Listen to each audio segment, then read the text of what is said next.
Different ways to enter data and edit it. Data entry is the most basic thing that you do in Excel. But there are certain rules, certain principles, some concepts that you should be familiar with.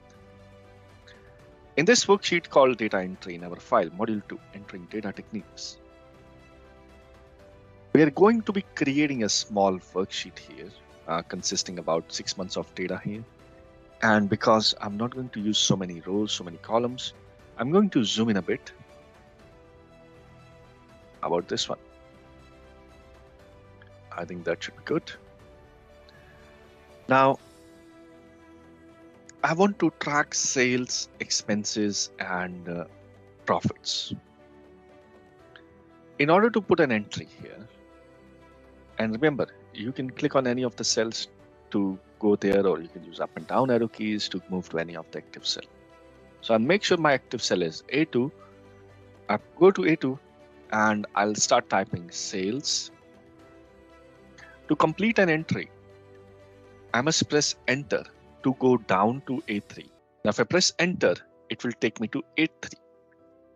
If I press tab key on the keyboard, it will take me to B2. If I press enter, it will take me to A3. Because I want you to come down to type in overheads or maybe expenses. So I'll type in the word expenses. And I didn't realize I made a mistake. It should be SES. So I will simply use the backspace key and not the left arrow. Simply use the backspace key and maybe change it to SES and press enter. And later I might have decided that I won't be using expenses. I am very optimistic here and I will be using the word overhead. I'll type in the word overhead. Instead of removing what's in there, I can simply overtype it and then press enter. It will simply go away. And now I'm going to type in the word profits and I press enter. And maybe I made a mistake. I didn't realize it right away. Instead of O, I typed in 0 because they're quite closer to each other. So you click on any of the cell that you made an error and you double click where the problem is. And you use the backspace always, not the left or right arrow, and use O, fix it and come back and press enter. Maybe I could have written profits much faster. Or you can go to the formula bar and edit it as well. Now we'll be typing in some numbers here. Let's start with some of these numbers here. I'll start typing numbers. So 200, 248, 298, 338, 410, 528. I'll press enter. Typing more numbers here for overheads. 219, 250, 288, 348, and then 448. Lot of 8s. Notice anything different here?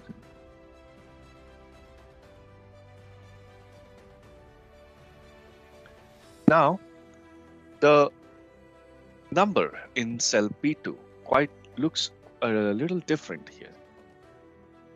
It's on the left side. So maybe I have pressed O instead of 0. So I go back to B2 and edit it, and I'll remove O's and put in zeros. I press enter. As soon as I press enter, see what happens. It will move to the right side. Now, Excel aligns all the numbers to the right side and all the text to the left side. Anytime you see any of the number which is not on the right side, you should be alert that there is something wrong with it. By default, all the numbers are right aligned and text always on the left line. And we probably have studied it in the second grade that always line up the numbers on the right side before you add them or subtract them. So text entries are automatically left aligned, numbers are automatically right aligned, and it should stay that way. The only exception is the ID numbers. Maybe from time to time, you may want to consider changing the alignment of the text occasionally with numbers, but I strongly suggest against it. Keep the numbers always on the right, text always on the left. This is a basic principle and a rule of thumb. Numbers right, text left. Autofill. We're on the worksheet called autofill in our file, module 2, entering data techniques. Now we want to put in the months at the top here in cell B1, C1, D1, E1, F1, and G. Now we have a feature in Excel called autofill that will allow us to quickly put in the month entry, maybe the days of the week, maybe the quarters, anything which has a series. So let's say I need a January here. So I'll put in a word Jan, and even before I complete my entry, I can simply hover my mouse to the bottom right corner and I can see the thin plus, and I will drag it towards the right. And you see those balloon tips? Even before anything goes into those boxes, Excel is telling me, okay, if you leave the mouse, this is going to get into those boxes. And I leave the mouse, I already have all this. And because it's a text, automatically Excel align it towards the left side. Now that box the thin plus that you see here is called as a fill handle, or a thin plus or a cross here. You can call it anything.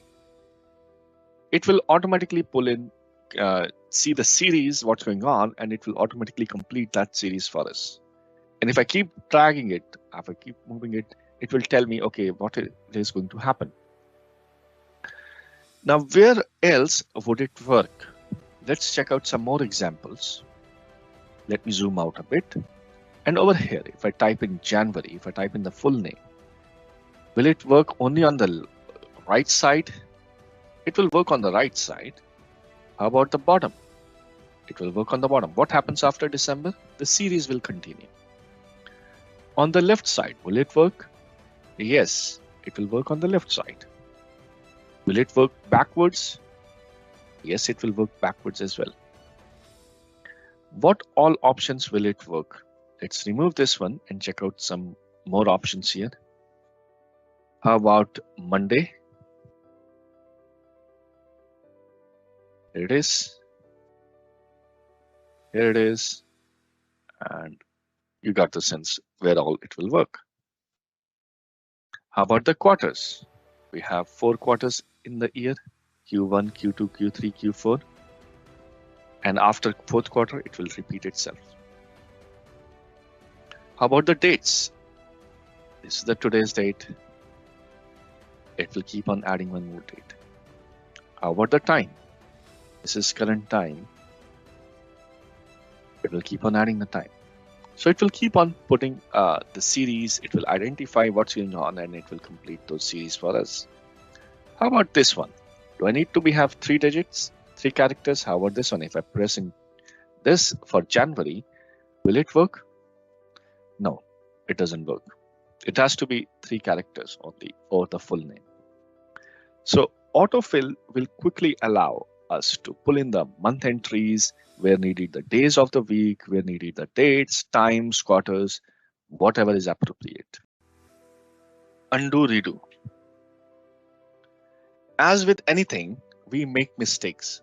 Excel is not an exception. There will be times when we take certain actions and we didn't want to do that, but somehow the result is pretty drastic. So maybe, let's say I am a newcomer. This is the first time I'm seeing Excel and I haven't worked a lot. Maybe I realize that all these overhead numbers are all incorrect. They are all wrong here. So maybe I simply click on these row number 3 and I want to delete these numbers. I simply see the delete here. I simply click on delete. They're all gone. So what I've done, I've actually deleted more than required. Instead of deleting those cells, I deleted the entire row. Now, the result could be pretty drastic because maybe these numbers are connected to a different sheets on this workbook, maybe on a different file, on a different workbook. I don't know. Now, we got rid of more than what we wanted to. There is an arrow at the very top in the quick access toolbar called undo. Now we can undo the last action, not only the last action, but many other actions as well. How many actions that we can undo? 100 of them.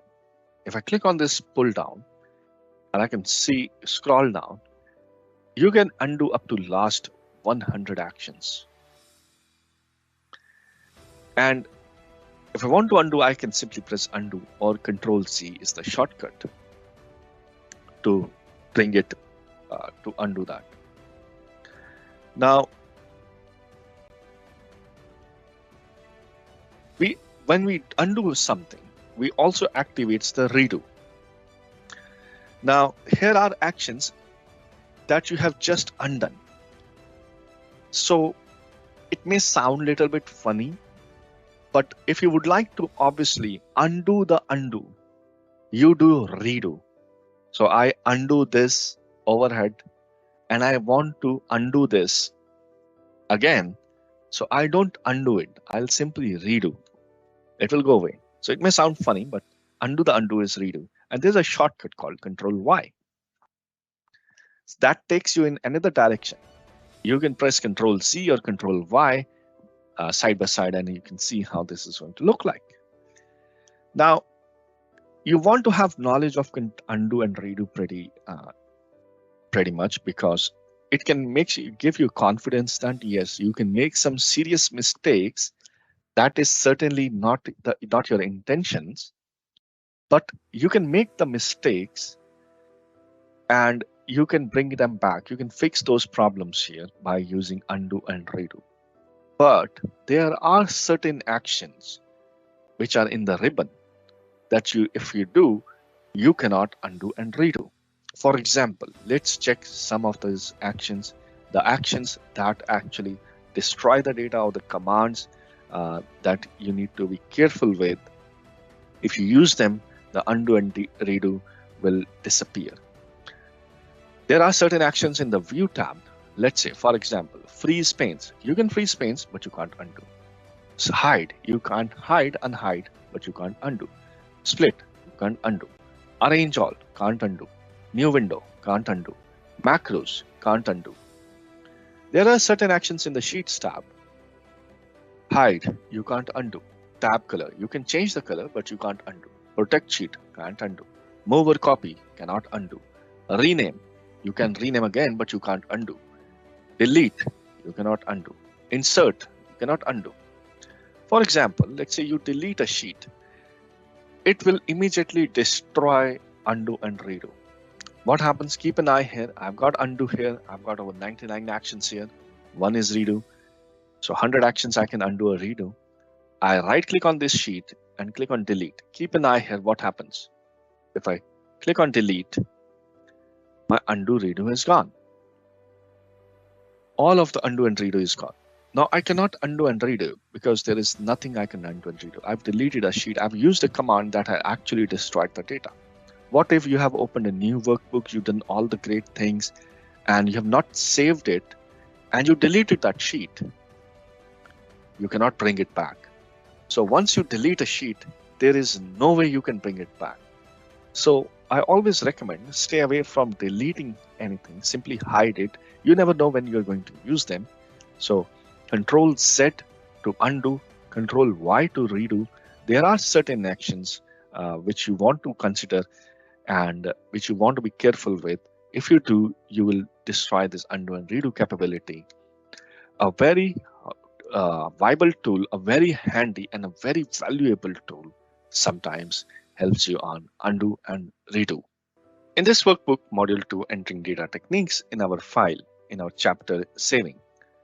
Let's imagine we've been working on this sheet for a while now. We put in some numbers here, put in some month entries, and possibly some numbers here we put in. Now, we want to make sure that whatever we put in got saved. And this question comes up a lot, particularly with newcomers. Whether in Excel, Word, or PowerPoint, if you go to the file menu system, you see save or save as. Which one should you use? Save as is pretty much safer, always safer. You want to go with save as, go to the file, then click on save as. Now, depending upon which version of Excel you're using, your screen may look different. The first order of business is to decide where you want to save this. So click on browse. Your screen may look different here, but you can decide where you want to save it. Maybe you want to save it on a desktop. So maybe I type in desktop, and maybe you want to save it over here. And file name. File name is pretty important. You can add up to 255 characters you can use. For the most part, dash is okay, underscore is okay, but stay away from any special character. Don't try it and use dollar symbol, pound, at the rate, star, and other stuff. Just stay away from it. Instead of worrying about or trying or test which one works, which one don't, just stay away from it. Dash is okay, underscore is okay. Make sure you put in the name, pretty lengthy name, and whatever. You got 255 character options here. You can put in the names and then click on save. You may want to change the file type, but very rarely. By default, it will save in Excel, XLSX. You may have somebody still using 2003 Excel. Maybe you want to send it to somebody in that way. So you may want to save it in XLS, or maybe you want to save it as a binary workbook or macro enabled workbook, or create an Excel template. So whatever option you select, the location would change. If you click on Excel template, it will change the location. Your custom templates. Maybe you want to send it to somebody who's using Mac here. Now it doesn't matter, but earlier you wanted to send it to somebody. Mac files were different. You can save it as a PDF or comma separated values here, CSV files. So you can select either one of them. Most of the time, you won't be worrying about changing the file type here. There are other options here in tools that we'll cover in upcoming chapters here. But for now, we can simply click on save. It will save it on that particular location. Now, once the file is saved, you can come back. You'll see the name here at the top that you put in.